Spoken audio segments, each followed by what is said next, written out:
Hi everyone, today I'll be going over 9.5, which is graph and write equations of hyperbolas. So here are the two different types of hyperbolas. They're either going to open sideways or up and down. And that will be dependent on where the x or y value are. So in the first one, we have x squared on the top. So the vertices are going to be on the x-axis. The b value will tell us where these points are. There's no name for this point, but you just need it to create the box. And here are the asymptotes. That's this line here and this line here. And the asymptotes will just help you with drawing the shape of the graph. So using the asymptotes and your vertices, we can draw this graph. And the foci will always be inside the parabola looking shape. Okay, so here are the two different equations.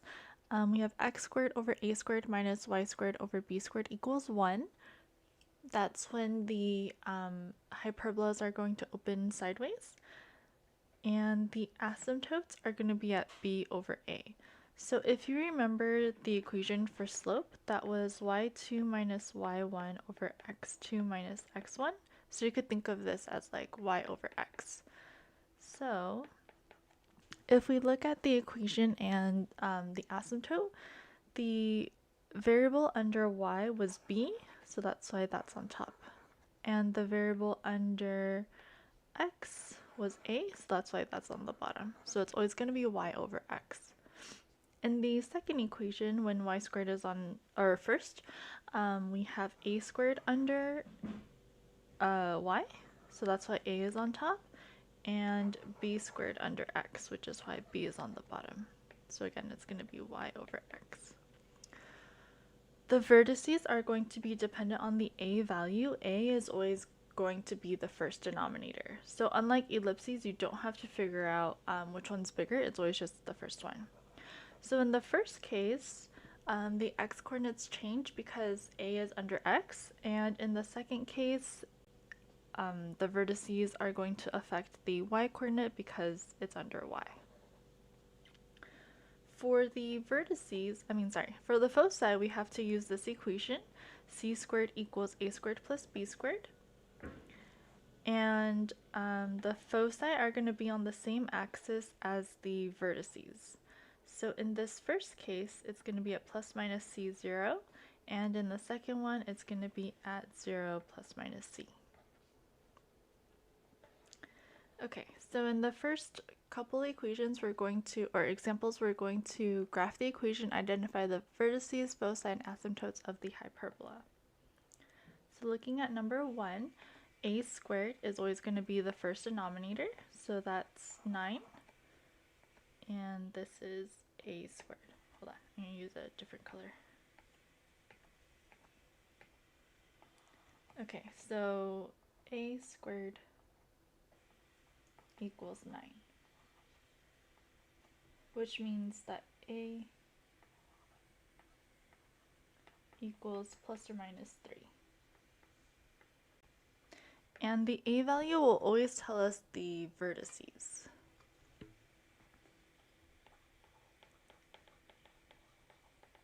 So since we have x squared on top of a squared, that means it's going to affect the x coordinates. So it's going to be at plus minus 3, 0.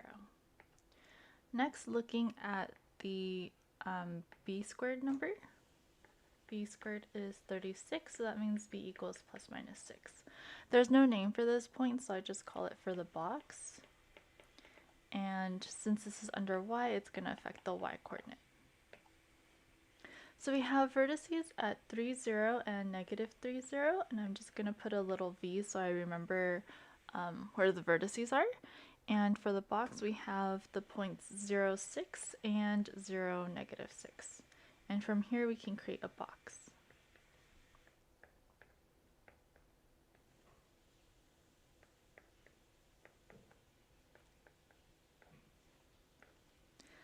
Now from the box, we can draw the asymptotes. the asymptotes are going to be the diagonals of the box and will always go through the center. The center for all of these problems that we're doing are going to be at 0, 0.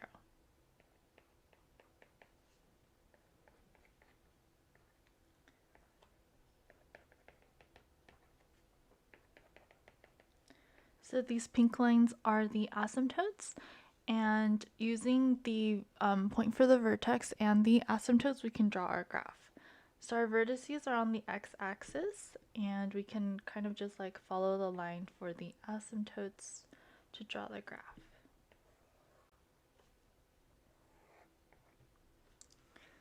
So the blue line is what the graph is going to look like.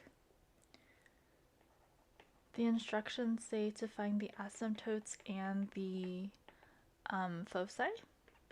So for the asymptotes, that's going to be at y equals a over b or b over a. So if we look at the equation, the variable under y is b, so it's going to be b over ax. And we can plug in the numbers that we know. So this is 6 over 3x, which will simplify to y equals plus or minus 2x.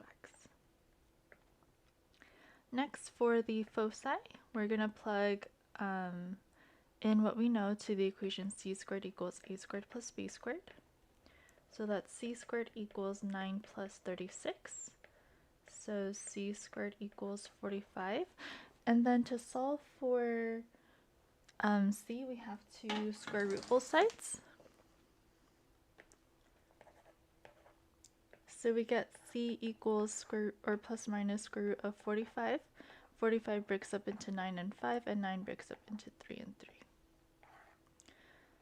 So that means c equals plus minus 3 rad 5. And looking at the vertices, they'll tell us where the foci are. So since the vertices changed in the x-coordinate, that means for the foci, it'll also be the x-coordinates that change. So the foci would be at the points plus minus 3 rad 5, 0. And 3 rad 5 is about 6.708, so that means our foci are going to be here.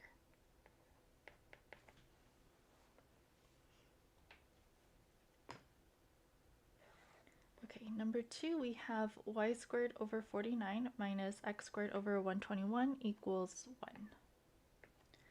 So again, the first number in the denominator is always going to be a squared. So that means a squared is 49, and that means a is plus or minus 7. And that will tell us the vertices. Since a squared is under y squared, that means it's going to affect the y coordinate. Next, we're going to look at b squared, which is 121. So that means b equals plus or minus 11. So again, there's no name for this. I'm just going to call it for the box. Since that's under x squared, that means it's going to affect the x coordinate. And from here, we can draw the box and our graph. So the vertices are at 0, 7, and 0, negative 7. And for the box, we have 11, 0, and negative 11, 0.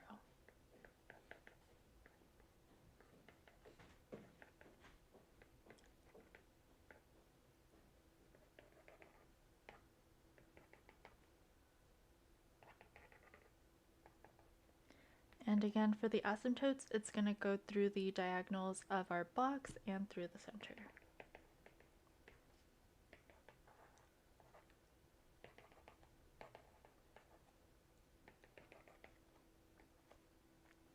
Since our vertices are on the y-axis, that means our hyperbolas are going to open up and down.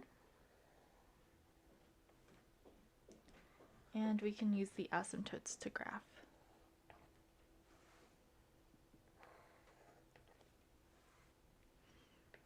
Okay, so next to find the asymptotes. Again, it's going to be b over ax or a over bx. Looking at our equation, a was under y, so it's going to be a over b. So that's going to be 7 over 11x. Then for the foci, we're going to plug it into this equation. So that means c squared is 49 plus 121, which means c squared is 170. and then we're going to square root both sides. So we get c equals plus minus rad 170, since we can't simplify it. And since the vertices were on the y-axis, that means the foci will also be on the y-axis. Rad 170 is about 13.038, so that's going to be somewhere up here.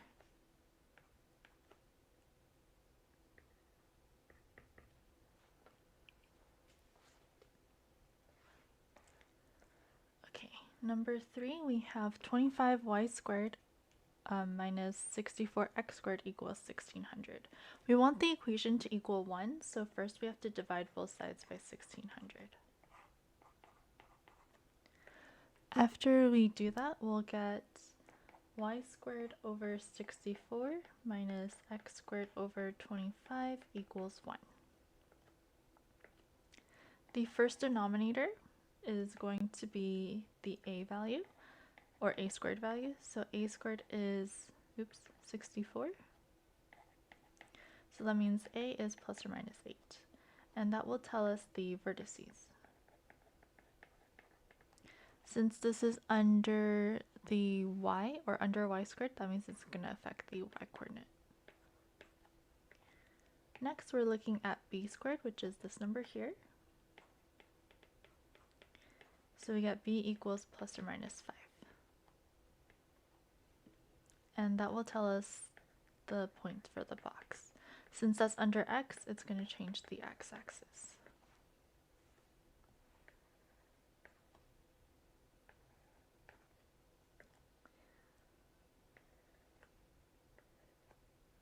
Okay, so from there we can draw the box.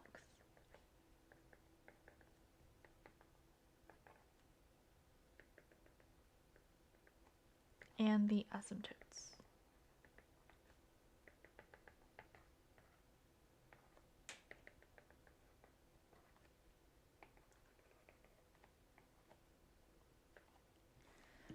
Since our vertices are on the y-axis, our graph is going to look up and down. So it'll look something like this.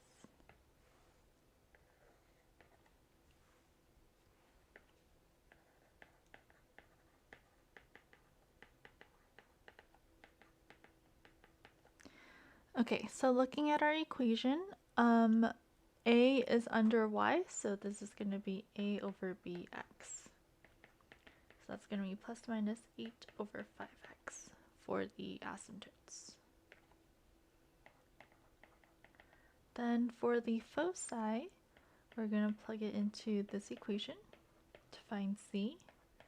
So c squared is going to equal 64 plus 25, which is 89. Then to solve for c, we're going to square root both sides, so we get c equals plus minus square root of 89. And since the vertices were on the y-axis, the foci will also be on the y-axis. Square root of 89 is about 9.434, so that means our foci are going to be here.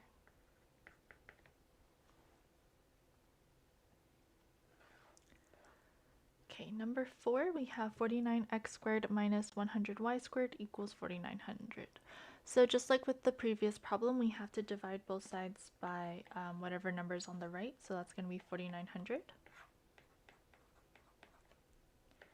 So we get x squared over 100 minus y squared over 49 equals 1. The first denominator is going to be a squared. So that means a is plus or minus 10. So for the vertices,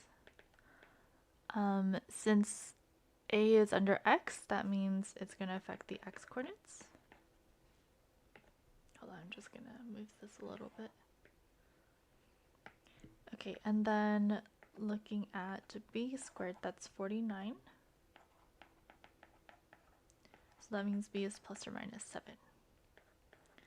So for the box, that's going to be changing the y coordinates since it's under y squared, so it's 0 plus or minus 7. So we have vertices here at 10, 0 and negative 10, 0. And part of our box goes up to 0, 7, and 0, negative 7.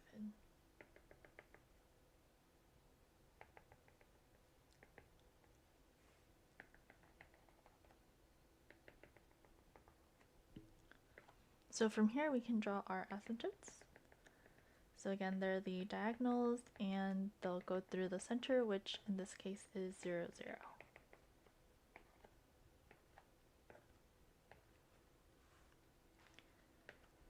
Since our vertices are on the x-axis, it's going to open sideways.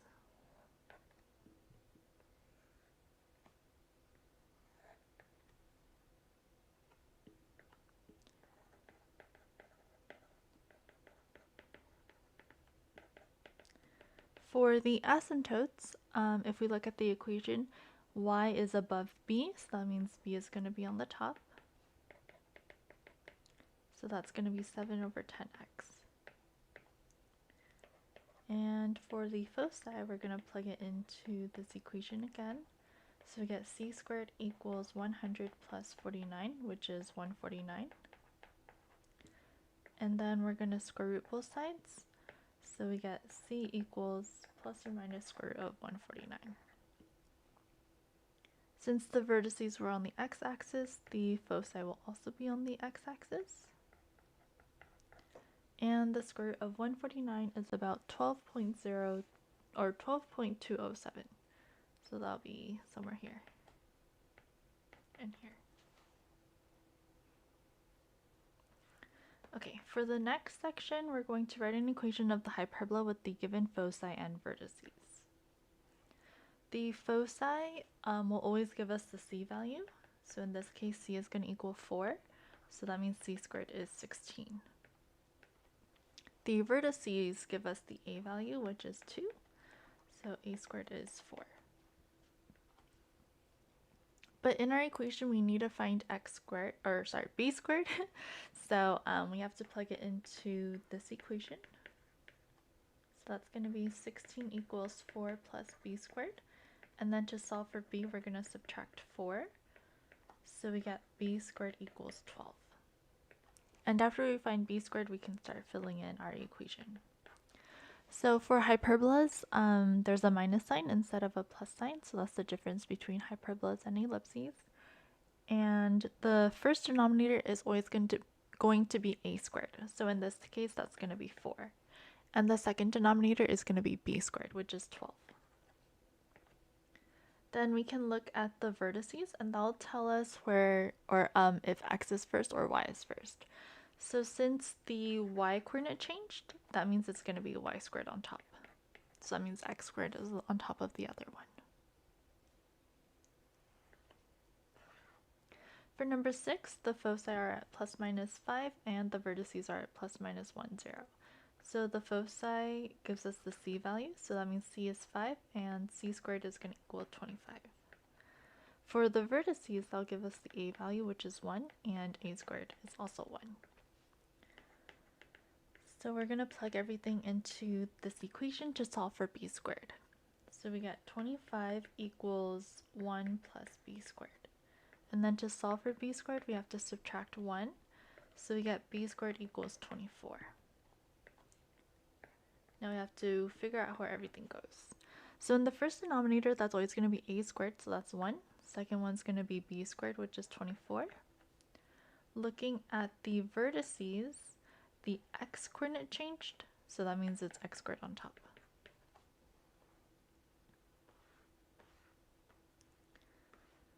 Number 7, we're given the foci is at 0 plus minus 3 and the vertices are at 0 plus minus 2 at 2.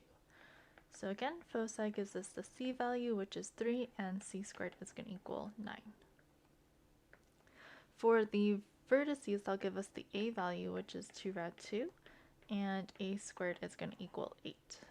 So if you don't remember how to do this, so this is what we're squaring.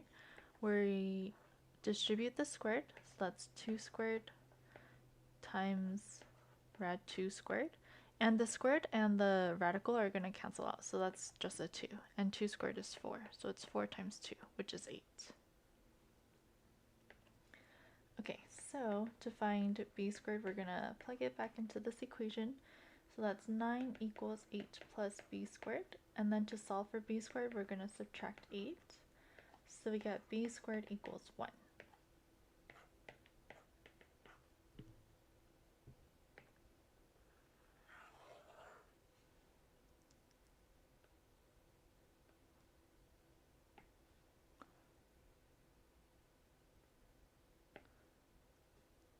Okay, so the first denominator is always going to be a squared, which is 8. Second one is b squared, which is 1. Looking at the vertex or vertices, the y value change, so it's going to be y squared on top first.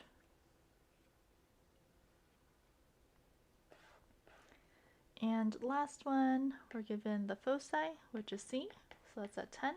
Oops. So c squared is at 100. Vertices are the a values, and that's going to be at 5 or at 3, so a squared is going to equal 75. And again, we have to find b squared.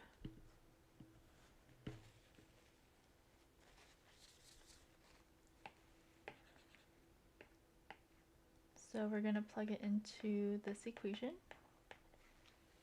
So that's going to be 100 equals 75 plus b squared. And then to solve for b squared, we have to subtract 75. So we get b squared equals 25. Then we just have to figure out where everything goes. In the first denominator is going to be a squared, which is 75. Second denominator is b squared, which is 25. Looking at the vertices, the x value changed, so x is going to come first.